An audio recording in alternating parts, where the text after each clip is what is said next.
Aujourd'hui, nous avons décidé de fabriquer un Skittles géant. Ouvrons le paquet et voyons de quoi il est fait.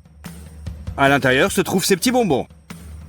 Si on l'écrase, à l'extérieur, on a un caramel. Et à l'intérieur, c'est tout mou et mâchouillé. Achetons tout ce dont nous avons besoin pour fabriquer un Skittles géant. Tout d'abord, on a besoin de beaucoup de sucre. Beaucoup de beurre. Allons au rayon des légumes. Prenons beaucoup de citron. Choisissons les pastèques les plus grosses et les plus mûres. Et mettons-les dans un chariot. Nous avons besoin d'un total de 7 pastèques. Nous allons à la caisse avec 2 chariots. Et on les décharge. Le chèque s'élève à 162 $. En plus de cela, nous avons acheté 30 autres kilos de sirop de glucose.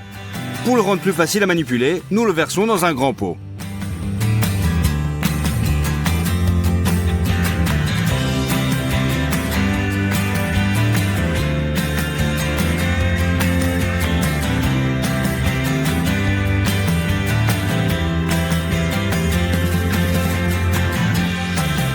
J'ai commandé quelque chose spécialement pour cette vidéo.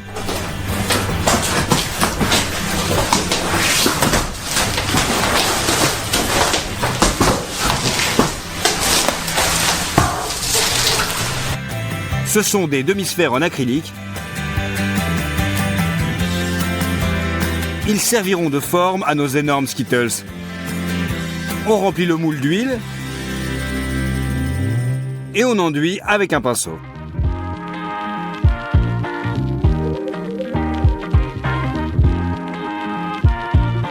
On déroule le papier à cuisson, faisons des entailles assez profondes sur les bords, on les met délicatement à l'intérieur du moule.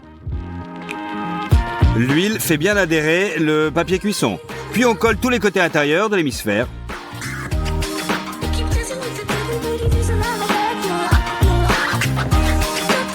C'est fait et c'est prêt. On met le plat à gratin sur la balance. Versons-y 150 g de sirop de glucose. Ensuite, versons 350 g de sucre. Puis versons 100 ml d'eau. Posons sur la cuisinière. Faisons cuire le sirop. Mais il faut obligatoirement utiliser un thermomètre. Attendons que la température atteigne 147 degrés. C'est fait. Maintenant, on presse un peu de colorant alimentaire violet dans une cuillère à café. Et on incorpore le caramel. Les moules acryliques n'aiment pas les grands changements de température. Pour les réchauffer, ouvre l'eau aussi chaude que possible et remplis la baignoire. Abaisse le moule dans l'eau et on verse seulement maintenant le caramel. Ouais, de cette façon nous remplirons les moules pendant très longtemps. Nous avons décidé de faire une double fournée et dans les 2 casseroles à la fois. Nous l'avons mis sur la cuisinière, fais-la bouillir à la bonne température, éteinte-la.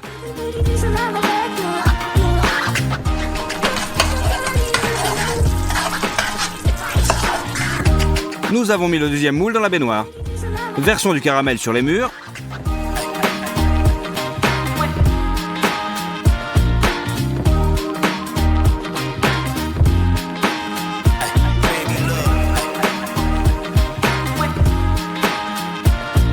C'est ainsi que nous avons fait bouillir le caramel et après, on attend pendant 7 heures.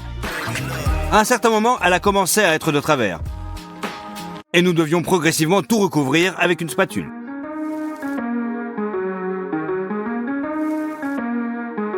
Nous avons renvoyé les moules studio. Nous avons déjà fait la couche extérieure du bonbon. Maintenant, nous devons faire l'intérieur. Les Skittles sont de nombreuses saveurs différentes. Nous avons décidé de faire le nôtre, de la pastèque. Et nous allons le faire avec une grosse presse mécanique comme celle-ci.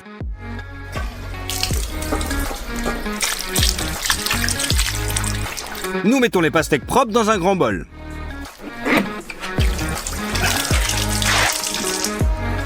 Mets une auge sous la presse et pose un tonneau en métal sur le dessus.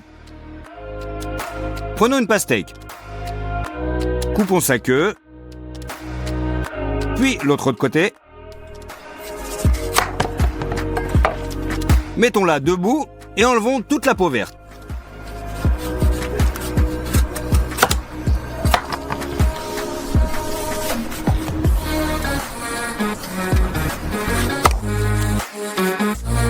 Il ne nous reste que la chair de la pastèque. Jette-le dans un tonneau. Couvre le dessus avec une crêpe en métal. Prends une autre pastèque et épluche-la de la même façon.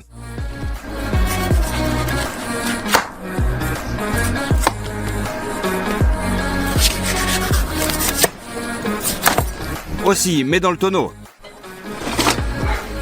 une crêpe en métal de plus sur le dessus. Au préalable, plaçons un récipient vide de 20 litres en dessous et mettons un entonnoir. Commence à tourner la vis. Assure-toi qu'elle entre dans la rainure de la crêpe métallique. Et le jus est pressé très facilement. Elle va dans la baignoire et s'écoule dans la cruche. Nous tordons la presse aussi fort que nous le pouvons. 2 pastèques ne faisaient pas assez de jus. Nous avons décidé d'éplucher 3 pastèques en même temps. Et de couper chacune d'elles en morceaux.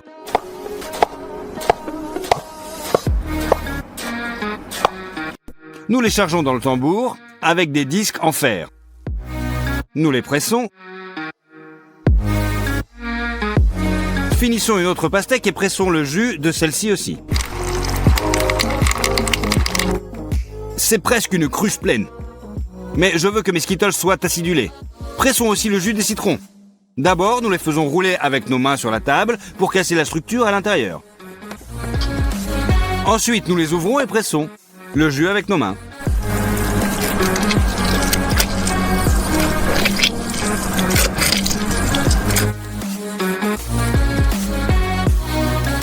Faisons passer tout le jus à travers un tamis dans une cruche.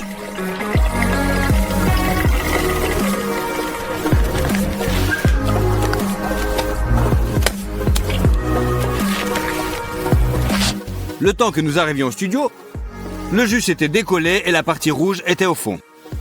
Nous avons décidé de le goûter. Le goût n'avait pas du tout changé. C'est-à-dire que le vrai jus de pastèque peut être clair. Secoue bien le bocal et la couleur revient. Pour le caramel intérieur, tu as besoin de 4 pots. Versez 150 ml de jus de pastèque dans chacune d'elles.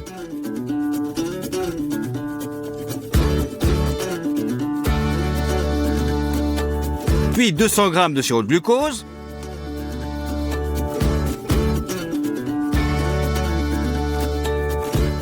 Et 300 g de sucre. Mets tout ça sur la cuisinière. On veille à mettre un thermomètre dans l'un des pots. Le caramel va bouillir. Tu ne peux pas du tout le toucher. Attends simplement qu'il atteigne 123 degrés. On ouvre le beurre. Coupons en petits morceaux.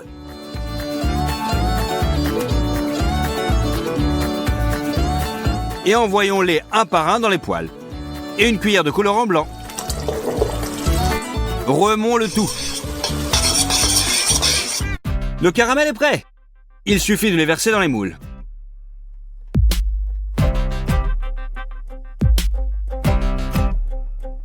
Tu n'as pas idée du temps qu'il nous a fallu pour faire tout ça. 1 jour et demi. Enfin, les moules sont remplis. Seulement un jour plus tard, le caramel a complètement refroidi et a pris la bonne consistance molle. Utilisons un couteau pour casser les bords irréguliers du caramel.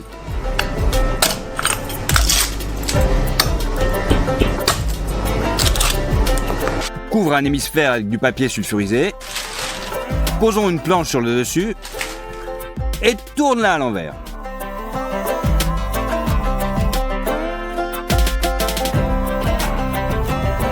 Nous retirons le moule. Déchirons le papier sulfurisé.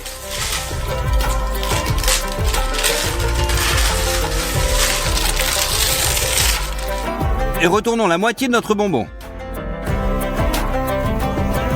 Faisons la même chose avec l'autre moitié. Maintenant, pour la partie la plus dangereuse, tu dois transférer une moitié à l'autre. C'est là que la chose la plus effrayante est arrivée. L'hémisphère a sauté hors du moule et nous avons entendu un craquement, ce qui nous a rendus très méfiants. J'essaie d'assembler les deux moitiés. Nous déchirons le papier sulfurisé et on voit que le caramel extérieur s'est fendu. Nous sommes bouleversés. Que pouvons-nous faire? Nous essayons de sauver la garniture au moins.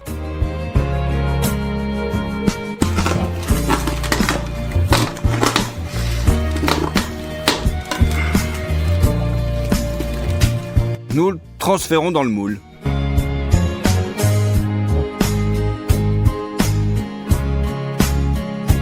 Nous devons refaire le caramel extérieur. Mais cette fois, nous allons le faire différemment. Recouvrons à nouveau le moule avec du papier sulfurisé. Au milieu du moule, nous mettons un anneau, enveloppé dans du papier sulfurisé. À l'aide d'un sèche-cheveux, chauffons bien le moule.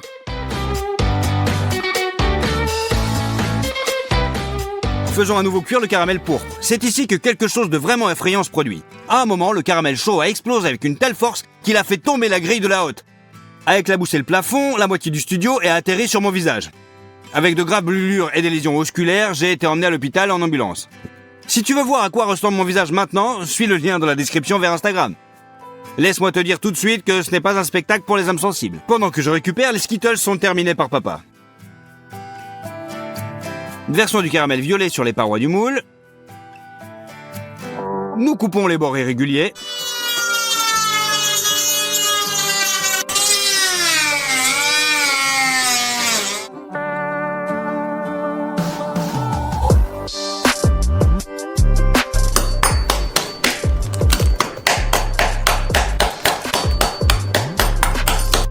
Retourne l'hémisphère vide. Déchire le papier sulfurisé. Retire l'anneau du milieu.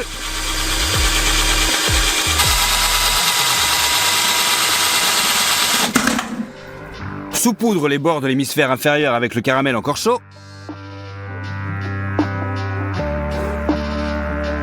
Maintenant, on rejoint les deux hémisphères très doucement et délicatement.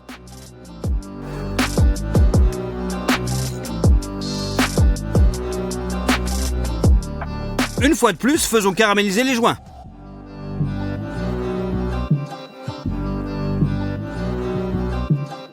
Prends tout le remplissage que nous avons réussi à sauver. Utilisons un couteau pour couper les morceaux. Remplissons nos Skittles jusqu'en haut.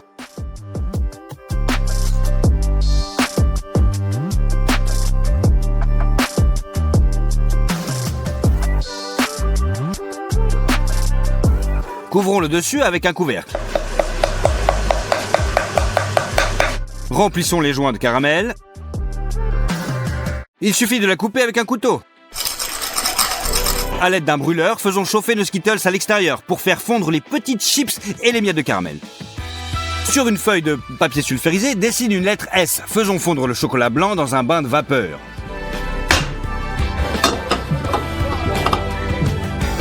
Remplissons-le avec une seringue. Utilisons-la pour dessiner d'abord le contour de la lettre. Puis versons-la à l'intérieur.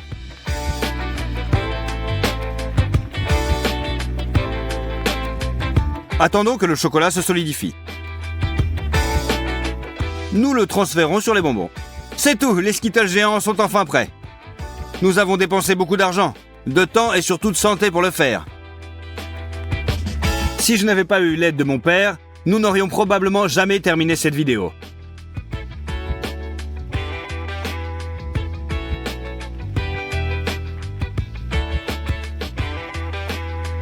Nos Skittles pèsent 78 kilos. Allons-y, essayons-les. Le caramel du dessus et l'intérieur. Salut tout le monde, je pense que beaucoup de gens connaissent les sucreries telles que Ferrero Rocher. Nous avons décidé de faire un tel bonbon aujourd'hui, mais en beaucoup plus gros. Voyons d'abord ce qu'il y a dedans. Alors, d'abord du chocolat aux noix à l'extérieur, puis une couche croustillante, pâte de chocolat et des noisettes. D'abord, il faut acheter des produits dont nous avons besoin. Donc du chocolat au lait.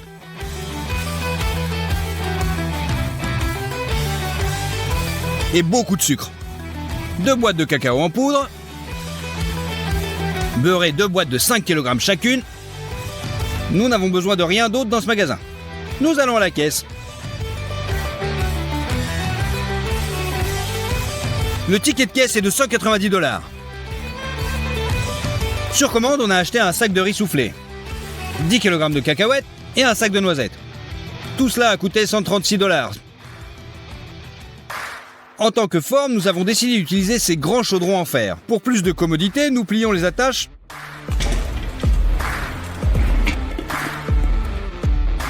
et retirons les poignées.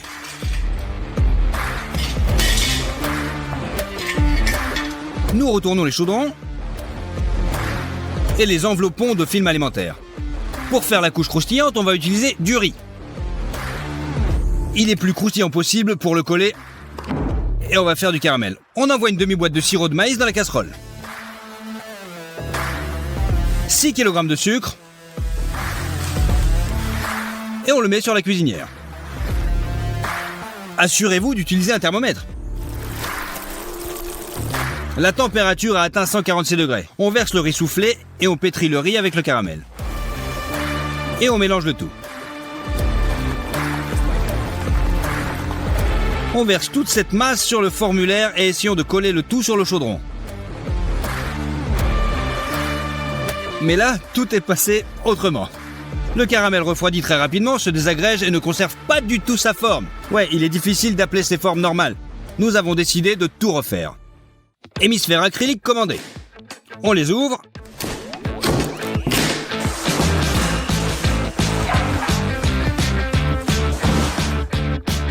Et on les retire. Je pense qu'ils sont tout simplement parfaits. Pour que rien ne colle aux formes, nous vaporisons l'huile de la canette sur les parois intérieures de l'hémisphère. Cette fois, nous utiliserons des guimauves pour coller le riz soufflé ensemble. On verse 2 paquets dans un bol. Et on le met au micro-ondes. Ils ont bien fondu. Ils s'avèrent la consistance d'une crème élastique. Et on asperge tout ça de riz soufflé. On mélange le tout avec une spatule. Il s'avère une masse très visqueuse. Je pense qu'on peut faire ça avec elle. On vaporise les gants avec de l'huile pour empêcher les guimauves de coller. On envoie la masse dans un hémisphère et on la répartit selon la forme. Il faut le répéter plein de fois, jusqu'à ce que nous couvrions complètement les murs intérieurs. Voilà, c'est prêt. La prochaine étape est la pâte de chocolat à l'intérieur. On prend 2 boîtes d'huile et les sortons.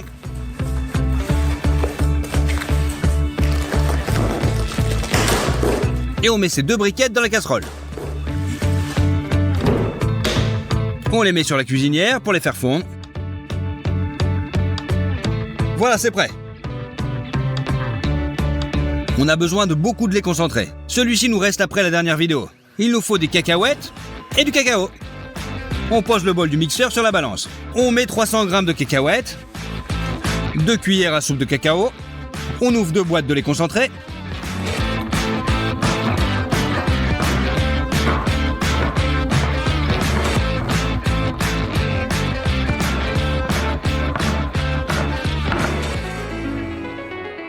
Et on balance le tout.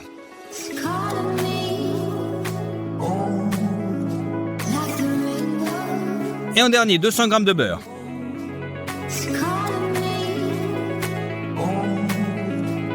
On couvre tout ça avec un couvercle, on installe dans la moissonneuse batteuse et on l'allume. C'est parti! On broie le tout en une masse homogène. La consistance de cette pâte, comme le Nutella, est assez dense. À l'aide d'une spatule, on déplace les pâtes dans un hémisphère.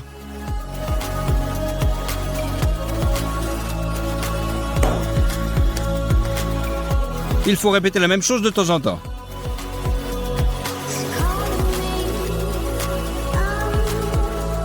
À la 6e heure de travail, le lait concentré, le beurre et presque tous les noix ont pris fin. Les bols sont encore même pas remplis à la moitié. J'ai dû racheter tous ces produits.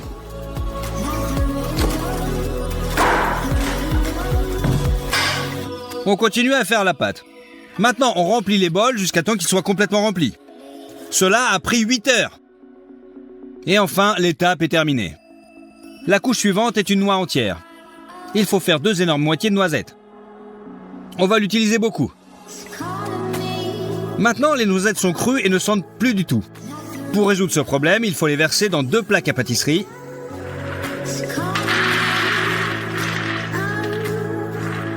Et mettre le tout au four.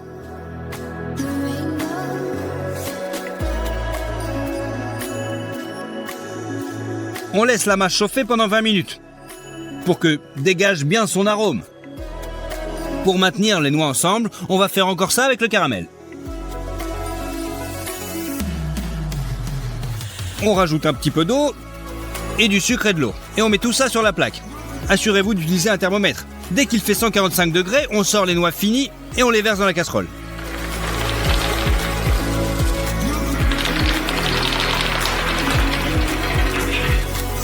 Bien mélanger avec le caramel.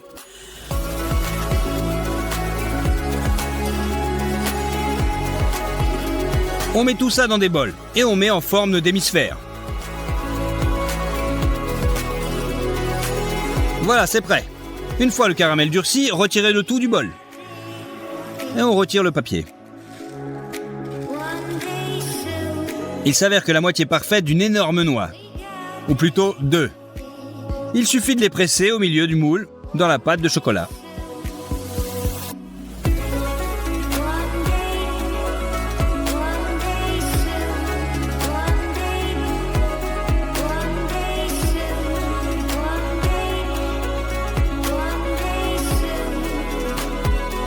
Il faut étaler la pâte à l'aide d'une spatule afin qu'il y ait partout une couche de même hauteur. Maintenant, ce bonbon est très doux et si vous le sortez du moule, il s'effondrera tout simplement.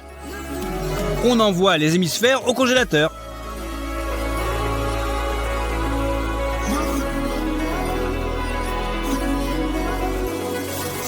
Là, ils refroidiront et la garniture au chocolat deviendra dense. Le bonbon n'a pas été complètement refroidi, seulement après 2 jours. Avant de l'obtenir, il faut préparer beaucoup de choses. Tout d'abord, l'emballage. On a acheté ce papier d'emballage doré pour répéter le motif. Il faut l'écraser avec les mains. Redressez-le ensuite. On met du ruban adhésif, double face, et on colle une autre feuille de ce type.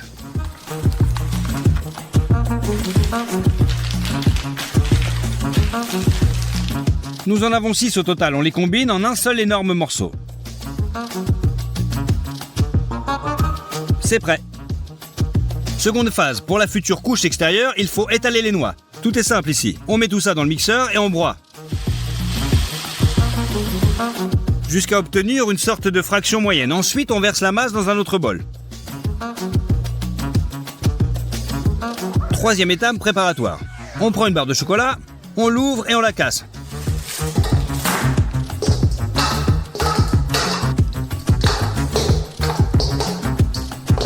Il faut remplir le bol avec ces morceaux. On les fait fondre dans un bain de vapeur. On diminue le volume comme ça. On décompose à nouveau. Tout, il y a un bol de chocolat chaud. Et le dernier, il faut faire un peu plus de pâte au chocolat pour coller les moitiés ensemble.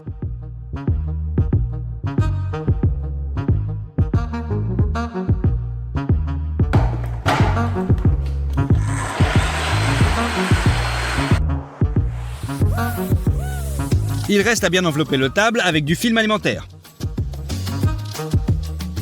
Enfin, il faut apporter des flancs de bonbons réfrigérés. Coupez le riz soufflé qui dépasse. Et retournez la grosse forme.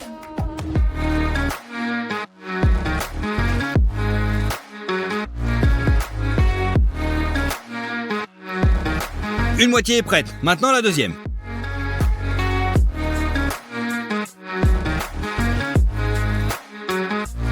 Dieu merci, tout s'est bien passé, rien ne s'est fissuré. Il faut tartiner le tout d'une couche de chocolat. Le plus simple est de verser le chocolat directement à la louche et de l'étaler à la spatule.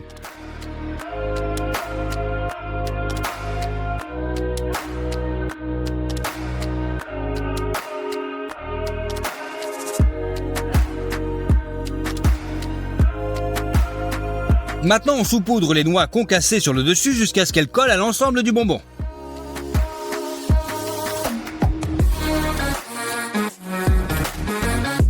On met une autre couche de chocolat sur le dessus. Directement avec une spatule. On mélange la masse avec les noix pour qu'il ressemble à l'original. Voilà, c'est prêt. Il s'est avéré parfait. Il faut répéter la même chose avec la seconde partie. Dès que le chocolat durcit, on coupe le film alimentaire. Et on retourne la moitié sur la planche. On retire le film. On applique de la pâte de chocolat pour coller les moitiés du bonbon.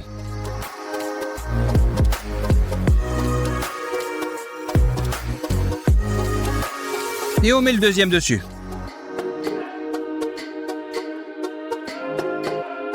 Presque tout est prêt. À mon avis, c'est aussi proche que possible de la petite version originale. Allez, scellons-le. En raison du fait qu'il s'agit de papier et non du papier d'aluminium, cela s'est avéré moins fluide.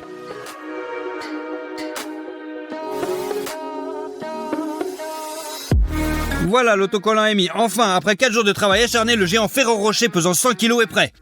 À mon avis, cela s'est avéré très digne. J'ai calculé sa valeur compte tenu de tous les achats supplémentaires, il s'est avéré être d'environ 940 $. On découpe en morceaux.